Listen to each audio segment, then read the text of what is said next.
Hey guys, I kind of want to talk about the Fujifilm XF50 to 140 f2.8 lens and kind of see how it holds up in the year of 2026.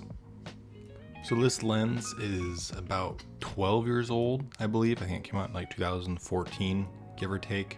I just recently got this lens about last year. I bought it used from B&H. And this definitely is not going to be a technical review. There's many other great videos out there that go into really the details of this lens. That's not really my thing. And I just kind of want to talk about how this lens works with me, with my use case, and how it might in yours.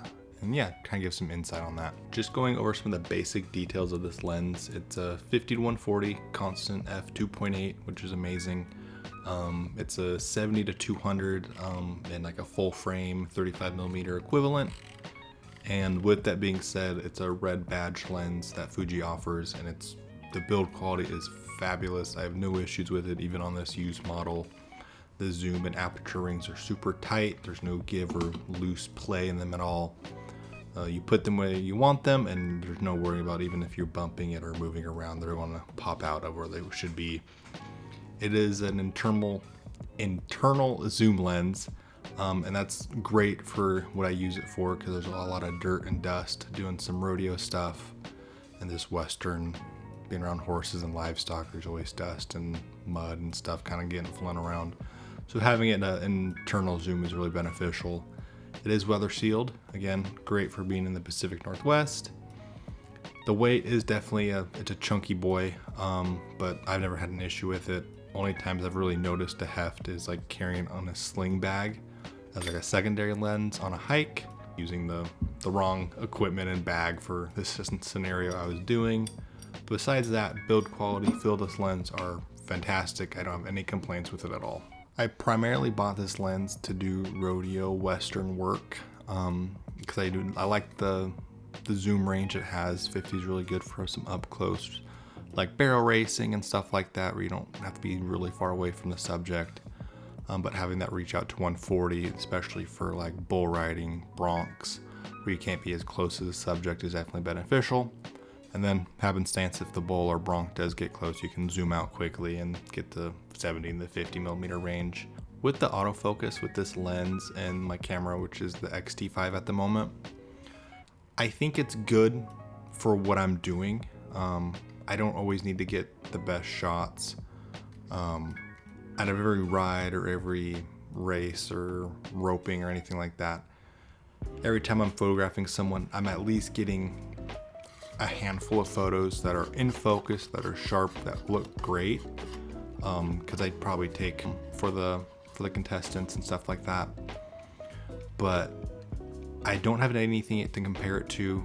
I don't know if I'm assuming the Sonys and Canons are definitely be better in the autofocus segment with that. Because Fuji does have an issue, I think, with autofocus in general.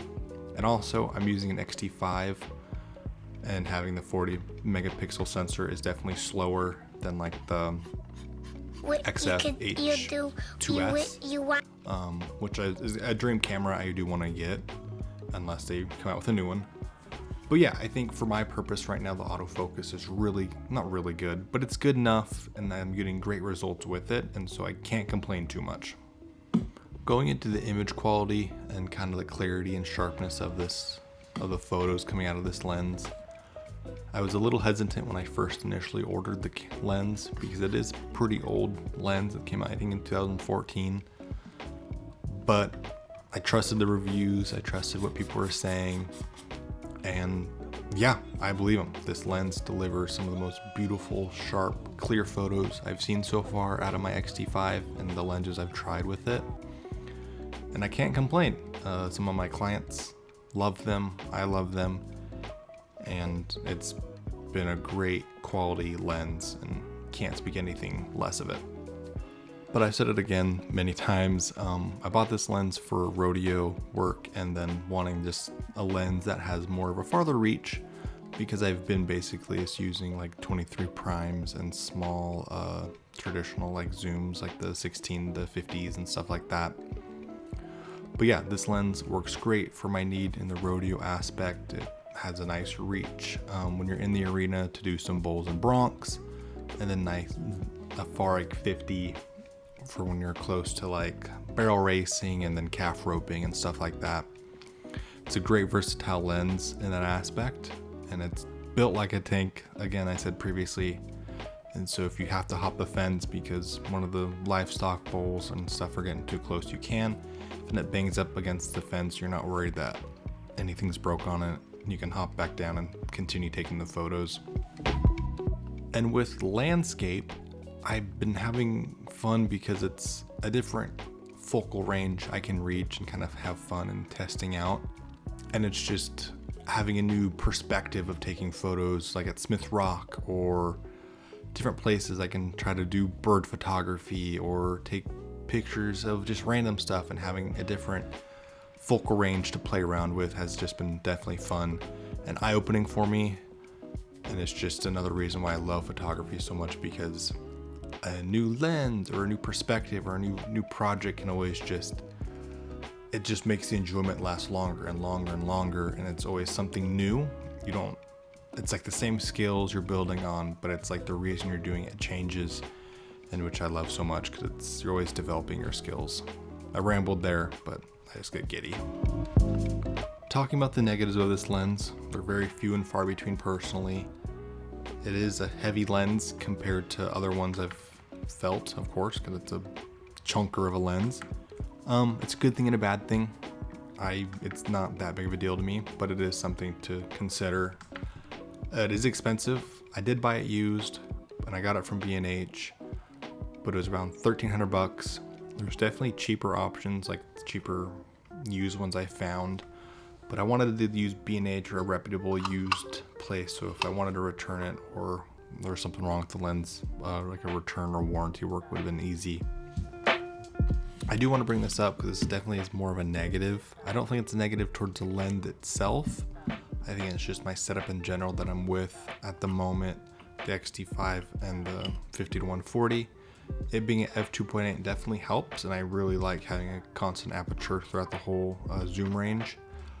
But during rodeos, especially bull riding, which is the last event normally in rodeo, the sun has already set and we're just using the arena lights, and a lot of times the arena lights aren't that bright or good.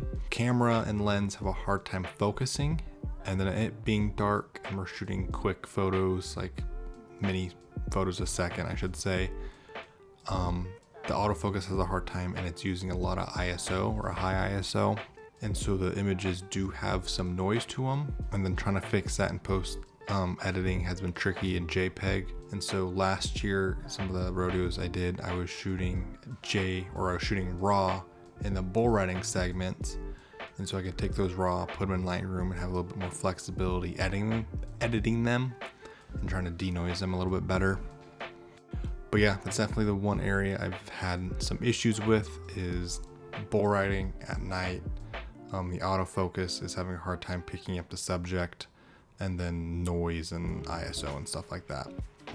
But besides that, niche little thing, the lens and every other rodeo event I put it through has worked fabulously. And then kind of answering the question I proposed in the beginning of this video, does this lens hold up in 2026, 12 years later? And honestly, it does. I have zero issues with this lens, with how I use it. I love using this lens, and I can't wait to use it in more rodeos coming up in the 2026 season. I got about, I don't know how many I've booked up already. And yeah, I'm excited to take it along with me and take you guys with me too. Thank you so much for watching. I'll see you in the next one, and bye-bye.